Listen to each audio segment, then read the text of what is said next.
Bonjour, vous êtes dans le podcast Timothée Dessine, donc c'est mon premier podcast, je vous demanderai d'être indulgent, je vais peut-être bafouiller, etc. En fait, le concept, c'est que moi je suis illustrateur, directeur artistique et je donne des cours de dessin. Et l'idée de ce podcast, c'est d'aborder des thèmes généraux sur le dessin et la créativité. Il y aura une cinquantaine de sujets à peu près, et de revenir exactement sur les mêmes sujets d'année en année, pour voir un petit peu l'évolution de ce que je pense par rapport à ces sujets-là. Donc c'est une sorte de journal de bord pour moi. Pour vous, ça vous aide peut-être à vous situer par rapport à mes réflexions, et puis par le biais d'interactions de commentaires et tout, justement, on pourra évoluer ensemble pour savoir un petit peu plus ce qu'on pense en général de ces sujets de créativité et de dessin. Donc le podcast du jour, je vais aborder d'où viennent les concepts les plus originaux. Alors l'idée aussi, c'est que j'enregistre absolument sans préparation, hein. Donc c'est justement pour voir l'évolution ensuite de mes réflexions, sans m'appuyer justement sur celle des autres ou quoi que ce soit. Donc ça peut à la fois être complètement inintéressant, parce que vous pourrez trouver des informations beaucoup plus sourcées autre part, mais également ça peut être quelque chose de plus rafraîchissant, voilà, de plus personnel, parce que je vais parler à cœur ouvert, hein, je vais dire directement quels sont mes sentiments, mes sensations et mes réflexions profondes et personnelles par rapport à chacun des sujets. Donc je trouve ça quelque part plus intéressant. Maintenant l'information, elle est disponible, elle est facile à trouver. C'est plus l'enjeu de l'époque de trouver de l'information. Donc on va aborder dans ce podcast d'où viennent les concepts les plus originaux. Et pour moi, en fait, les concepts originaux, alors le truc que j'ai remarqué déjà, c'est que en tant que dessinateur, c'est vraiment très fréquent qu'on me propose des nouveaux projets. Mais évidemment, alors j'ai des projets sérieux de clients qui demandent de me rémunérer, etc. Mais il y a aussi toute une flopée par exemple, de scénarios de bande dessinée, etc., que je reçois très très fréquemment, de scénaristes amateurs, et qui comptent collaborer avec moi. Donc pourquoi pas, hein. Moi je suis toujours content de toute façon d'échanger sur la création, sur la créativité, etc. Et puis peut-être un jour il y aura une pépite. Pour l'instant il n'y en a pas eu, il n'y en a jamais eu. Et en fait ce que je remarque, c'est invariable, c'est que ce sont toujours des scénarios qui sont basés avant toute chose sur des univers et des systèmes. Mais quand je parle de ça, c'est quasiment systématique, c'est très étonnant, quoi. C'est-à-dire que c'est un scénario, par exemple, au départ, il y a 2 armées, ou 3, ou 5, ou 6 qui s'affrontent avec plusieurs races. Tout est compliqué. Il y a certaines races de personnages. Quand je dis des races, parce que par exemple, il peut y avoir des trolls ou des nains, ou des trucs un petit peu plus spécifiques. Voilà, qui ont des handicaps par rapport aux autres, qui ont des spécificités par rapport aux autres, des avantages, etc. Comme si, finalement, on réglait des jauges et que l'histoire devait découler d'un système. Et donc tout ça est très élaboré. Il y a beaucoup de détails, etc., pour savoir comment fonctionne chaque particule quasiment de cet univers-là. Mais quand on lit, en fait, il n'y a pas d'accroche parce que simplement il se passe rien. Il se passe rien d'émotionnel, en fait. Et ça, c'est parce que j'ai l'impression qu'il y a énormément de créatifs qui vivent un petit peu à l'intérieur d'eux-mêmes et au travers seulement de fictions qu'ils ont adorées. C'est-à-dire qu'ils vont se dire « Ah bah tiens, moi j'aimerais faire quelque chose comme Le Seigneur des Anneaux, j'aimerais faire quelque chose comme Harry Potter. Ça m'a beaucoup plu, ce concept-là était très original. J'aimerais également faire un concept original. » En fait, la volonté de faire quelque chose d'original avant vraiment un besoin intrinsèque d'exprimer quelque chose de sensible. C'est ça le véritable problème qu'ont beaucoup d'aspirants scénaristes, dessinateurs ou quoi que ce soit. Moi, je suis dessinateur, donc on va parler des dessinateurs, pour trouver des thèmes qui résonnent avec eux-mêmes et donc qui touchent les gens. Parce qu'on ne va pas se mentir, hein. Si jamais vous traitez de sujets qui ne vous touchent pas vraiment intrinsèquement, Et franchement, j'ai des gros doutes sur le fait que des systèmes d'univers soient véritablement des choses qui vous touchent. Hein. Même Tolkien, quand il écrit Le Seigneur des Anneaux, finalement, il invente une langue qui fait tout ça, mais il y a quand même des relations entre des personnages, des choses qui se passent. Bon, et puis pour le coup, Tolkien, c'est pile l'exception qui confirme la règle, parce que lui-même était un ermite qui vivait en regardant, en lisant de la mythologie et ce genre de choses. Donc vraiment, Tolkien, en fait, ça fait partie des cas particuliers. En fait, on n'est pas tous comme lui. Donc, en fonctionnant de la même façon, on ne pourra pas tous aboutir à quelque chose qui va parler à un large public. Parce que pour parler à un large public, moi, je pense que ce qu'il faut parvenir à faire avant tout, c'est d'exprimer au plus précis, en fait, ce qu'on a vraiment au fond de soi, de sensible, et même de très particulier. Et ça peut sembler complètement contre-productif d'aller dans ce sens-là. Ça veut dire se dire peut-être oui, ça fera private joke ou quoi que ce soit, c'est-à-dire de parler de quelque chose que soit on comprend, mais que on pense que les autres seraient incapables de le comprendre. Et ben quand on arrive à exprimer ça finement, justement, quelque chose de très, très personnel, c'est à ce moment-là qu'on exprime des choses intéressantes. Et donc moi je pense qu'il y a énormément de ces sujets-là et de ces concepts sensibles qui s'établissent pendant l'enfance. Pour parler de moi, hein, simplement. De toute façon, le podcast ne parle que de moi.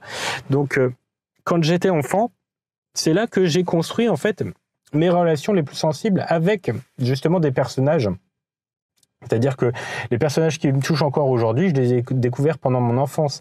Les souvenirs marquants sensible, c'est-à-dire de savoir quelle est la bonne réaction, quelle est la mauvaise réaction. Je me rappelle en fait de scènes que j'ai vécues, que ce soit avec mes profs, mes parents, mes frères, etc., pour me dire, tiens, là c'était injuste, là c'était juste, etc.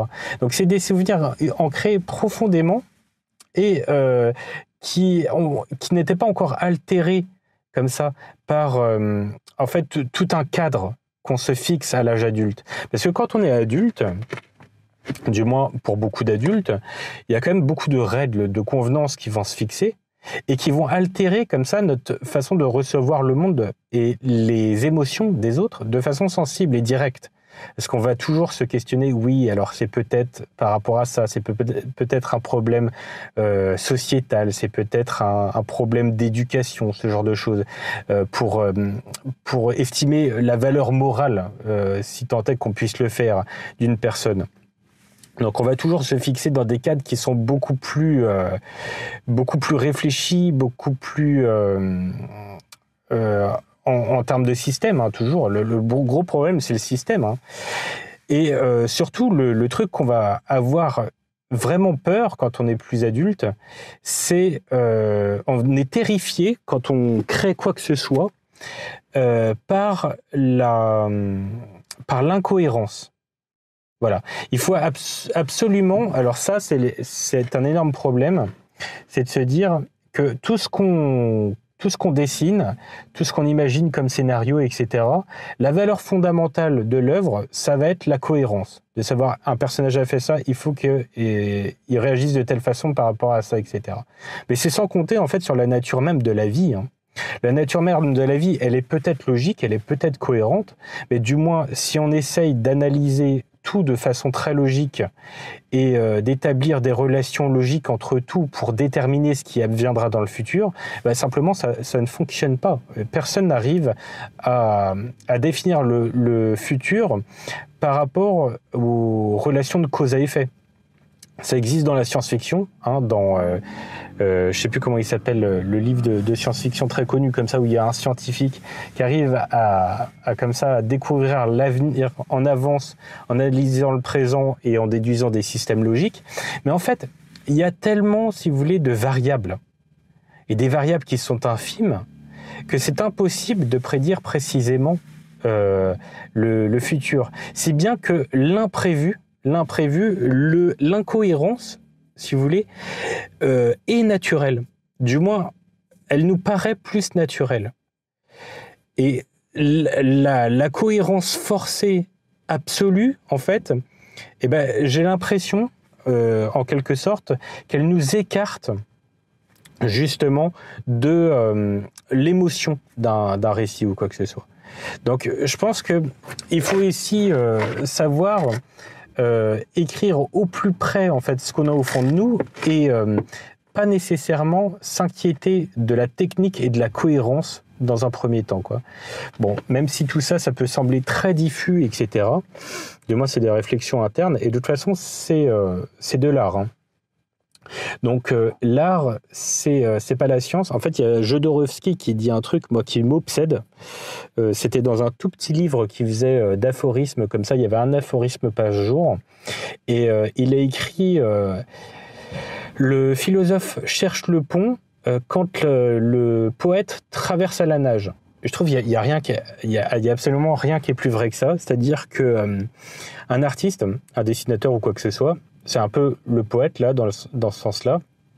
C'est-à-dire que nous, on traverse à la nage. Et le scientifique, il va chercher le pont. Mais en fait, c'est pour ça que c'est un parcours initiatique d'être un artiste ou un dessinateur. C'est-à-dire que le voyage, il va demander des efforts.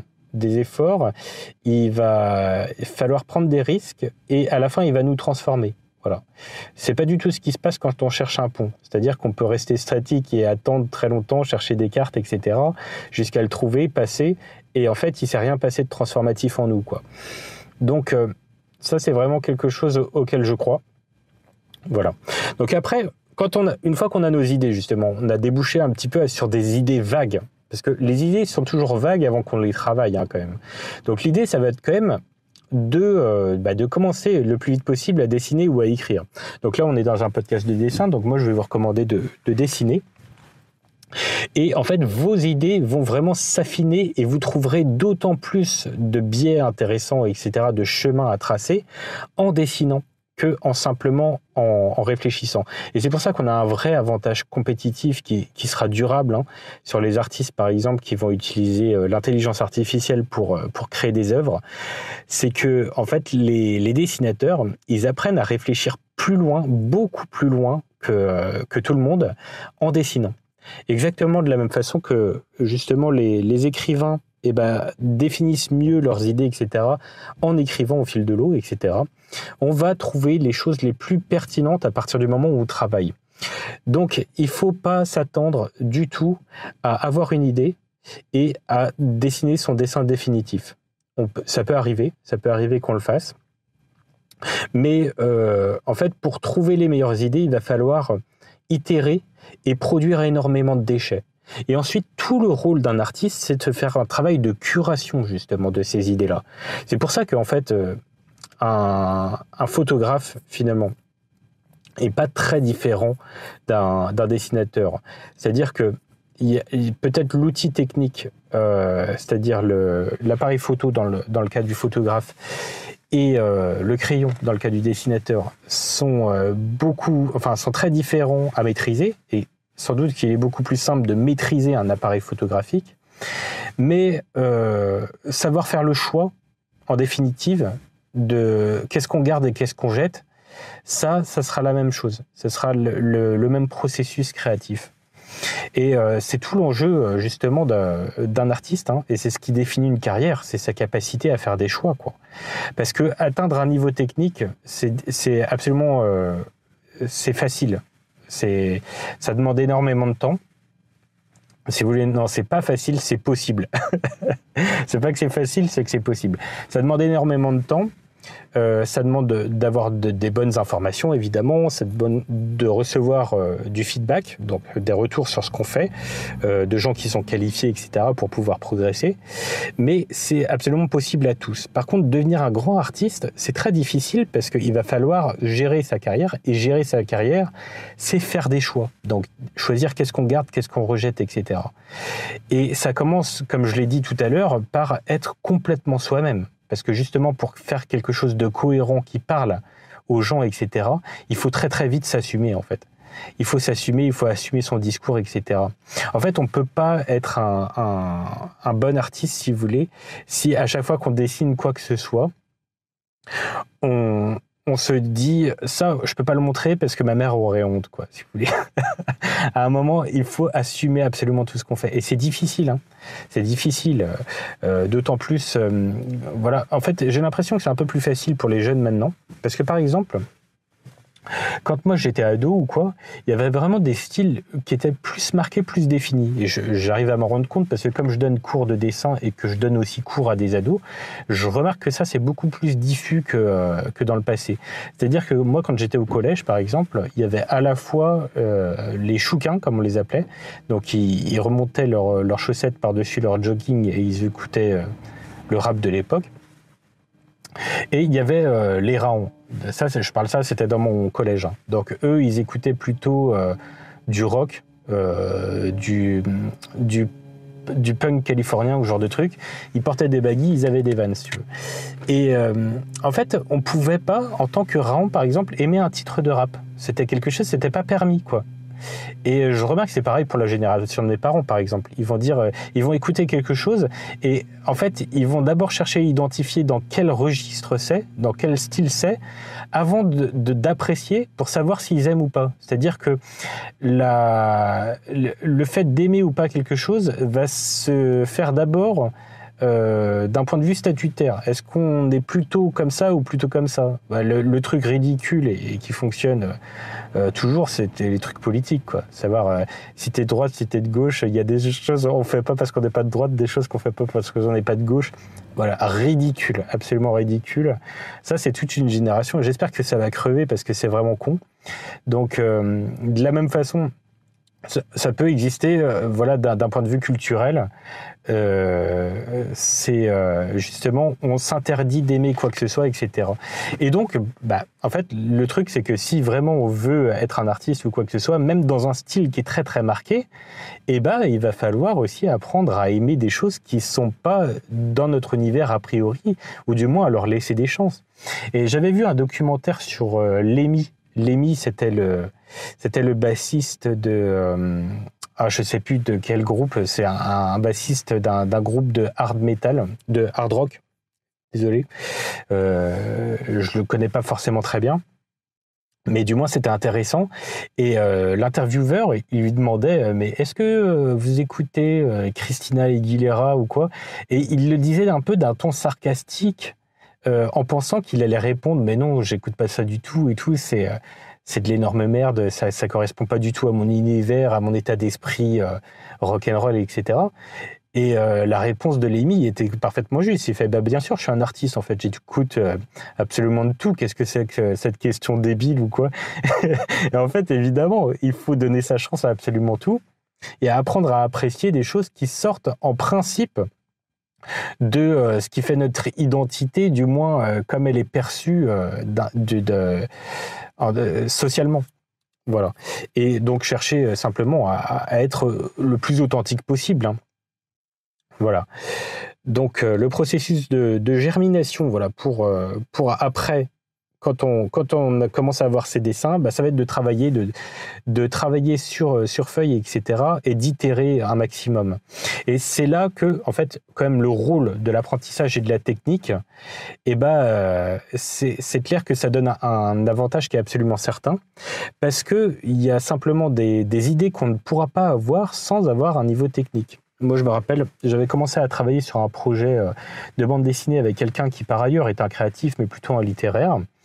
Et il avait fait un storyboard, en fait. Et comme il était très limité techniquement en dessin, parce qu'il était éclaté au niveau du dessin, hein, c'était nul, il faisait que des personnages de face, en fait. Donc, d'un point de vue de la mise en scène, est toujours le même cadre. Et donc, la mise en scène était absolument catastrophique. Et en fait, il a redécouvert complètement son scénario et il y avait beaucoup plus d'idées, du coup, par le biais, justement, de cette mise en scène qui est permise quand on est capable de tourner autour de ces sujets, de changer d'angle, de tourner les personnages dans tous les sens, de pouvoir exprimer beaucoup plus finement, comme ça, l'expressivité d'un personnage, son émotion. Tout ça, c'est vraiment des choses qui vont permettre d'aller beaucoup plus loin, justement, pour créer des concepts qui vont être originaux, simplement parce qu'on va avoir beaucoup plus d'outils pour les exprimer.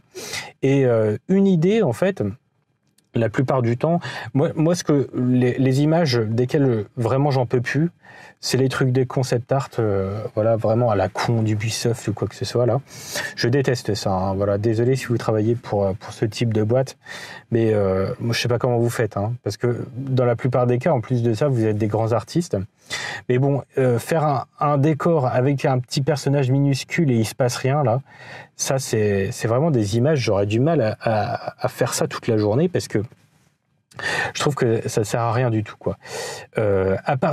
En fait, on va commencer à exprimer des choses, des idées, des concepts, etc., du moins dans l'art figuratif. C'est ce que je passe aujourd'hui, hein. À partir soit du moment où, ok, on a un seul personnage, mais à ce moment-là, il exprime une situation forte, on le retrouve par exemple dans un environnement, et on arrive à comprendre ce qu'il a vécu par justement son attitude ou quoi que ce soit. C'est-à-dire que c'est pas un personnage neutre simplement qui habite l'espace pour faire l'échelle. Parce qu'en réalité, quand on fait du concept art, le personnage, il sert à représenter justement, à montrer l'échelle.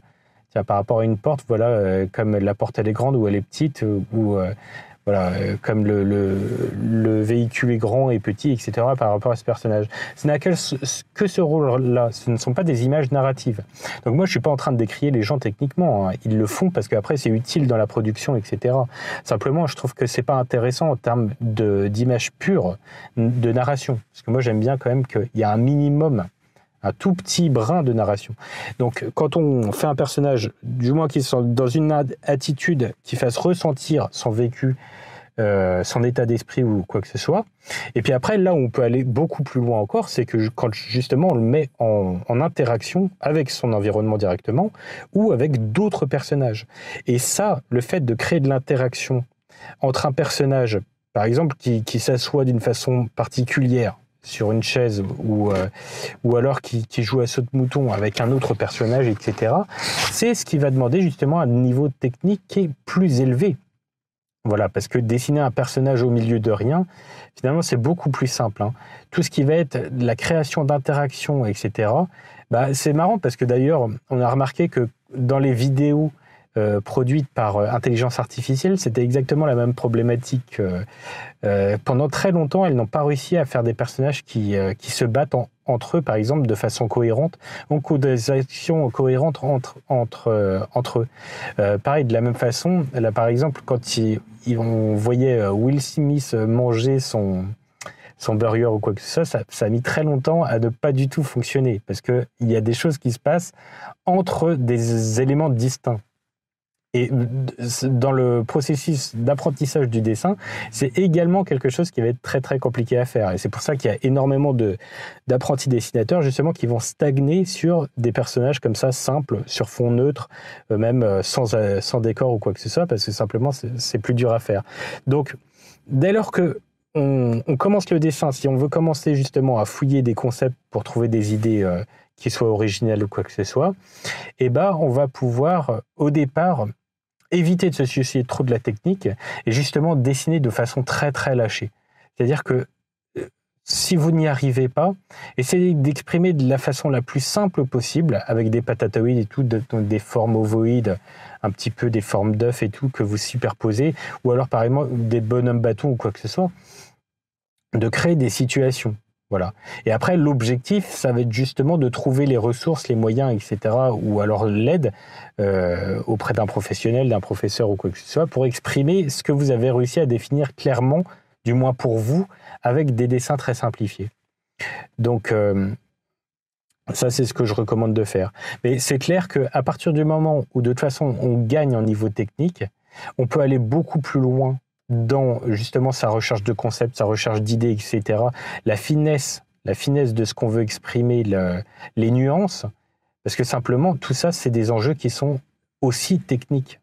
C'est-à-dire que si on veut, par exemple, faire quelqu'un qui est tendu par rapport à quelqu'un qui a un corps qui est relâché, eh ben, c'est des enjeux techniques de comprendre justement l'anatomie, comment ça fonctionne, comprendre les systèmes de gravité, de masse, ce genre de choses. Donc c'est clair que Oui, c'est aussi des questionnements qu'on va se poser parce que la technique amène justement à se poser des questions de ce type. Donc, c'est un parcours initiatique, le dessin, comme je l'expliquais tout à l'heure.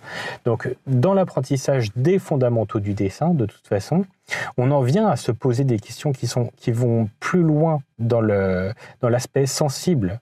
Même si les principes des fondamentaux sont purement théoriques et techniques, en fait, on en vient à justement, pour pouvoir s'exercer sur eux, de dénicher des idées qui soient de plus en plus personnelles et sensibles. Voilà. Voilà pour ce podcast. Donc, si vous êtes intéressé par mes cours de dessin et que vous habitez en Provence, moi je donne des cours de dessin à Gréoux-les-Bains en présentiel et je fais également participer les gens à des ateliers. Donc, par exemple, que ce soit la technique de l'aquarelle, aborder le portrait. Bientôt, il y aura du modèle vivant que je vais mettre en place. Donc, tout ça, ça va être très, très bien. Et puis, je vous recommande, quoi qu'il arrive, si vous voulez démarrer un petit peu le dessin ou quoi que ce soit, d'intégrer, si vous n'avez pas des cours disponibles à côté de chez vous, une petite communauté. Donc, il y en a plein sur Internet. Vous essayez de trouver quand même des communautés dans lesquelles il y a des dessinateurs professionnels pour obtenir du feedback sur ce que vous faites et pouvoir progresser dans les meilleures conditions. Et en dernier recours, voilà, si vous trouvez personne et que vous voulez justement obtenir des retours sur votre travail, etc., pour vous améliorer, eh bien, vous pouvez passer par mon site Dessin Provence et me contacter directement. Et moi, je pourrais vous donner des retours sur vos dessins par mail. Voilà.